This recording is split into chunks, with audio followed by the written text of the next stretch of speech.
should not pull your credit reports from Credit Karma, right?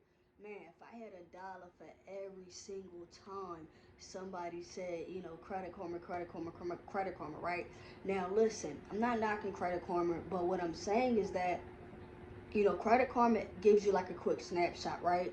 I explain this to my clients and I explain this to people all the time. Like, Credit Karma gives you that quick snapshot, right? Shows you a few balances, shows you a few of your accounts, tell you about some credit card offers you might be able to get, gives you kind of like a roundabout of what your score may be, right?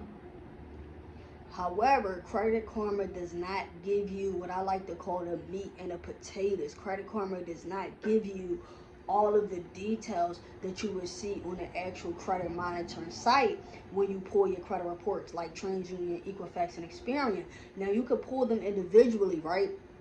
From TransUnion, Equifax, and Experian and get all three like that. Or you go to like a credit monitoring site such as Identity IQ, Smart Credit, and you can get your credit reports pulled that way, right? Now, it's so much important information in there. All of the details, all of the data, data last payment, data last activity, monthly balance, is this account open or closed, account status, right? The last time you paid, if you had any late payments, your open date, your utilization. Like, there's so much on the actual credit report that, as you know, when you look at your Credit Karma account, you cannot see that many details. Also, the account number, which is super important when it comes to disputing, right? All of the inquiries. It's so much data on your actual credit reports, and that's what we're going to get into, right? So, one of the number one things, right? And I've heard plenty of people say this. Oh, I went on Credit Karma and my credit score was this, but when I went to go apply for a car loan or I went to go apply for a mortgage, it was nowhere near there, right? So Credit Karma is not going to give you accurate scores. It will give you somewhat in that ballpark potentially, but it's not going to be 100% accurate, right? And that's why you always want to pull like your FICO score, especially if you are looking to get approved for something, right? Now, like I said in the beginning about the meat and the potatoes, guys, it is not enough data. That is number two. I'm giving you guys three reasons. It is not enough data. When you are disputing information on your credit report, and if you are using factual disputing, you really want to not only have the information of all three bureaus, but you want to have all account information so that you have more disputing reasons, right? You don't just want to look at Credit Karma and go off of that. Maybe if you're disputing some inquiries, but when it comes to, collections and charge-offs and repos and evictions and things like that, you want to see all of the data and you want to see all of the updates pertaining to that account each month, right? So it's just simply not enough data.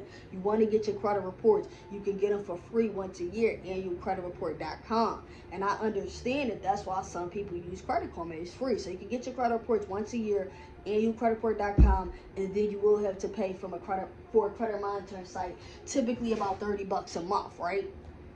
Now, another important factor, guys, on looking at Credit Karma and why you need your actual credit reports is you cannot see all three of the reports on Credit Karma, right? You cannot see TransUnion, Equifax, and Experian completely listed in all of that data. Now, why do I keep going back to this? One, it's a part of the disputing process. Two, when you're just looking at your open and close accounts, you want to make sure that that data is reporting correctly. For example, if your credit limit on a credit card is 5,000, you want to make sure that that information with the credit bills is being reported as 5,000 and not lower, right? Because that can affect your score. So even if you're not disputing and you're just keeping an eye on your credit, you still want to be able to review all three credit reports, right? So as you guys can kind of see, like, Credit Karma is not a bad, like, hey, let me just take a look, let me just browse. But when you really want to get that key data, that key information, you want to go to a credit monitoring site. You want to go to a legit credit monitoring site, like I said, like Identity IQ, because you want to see everything, right?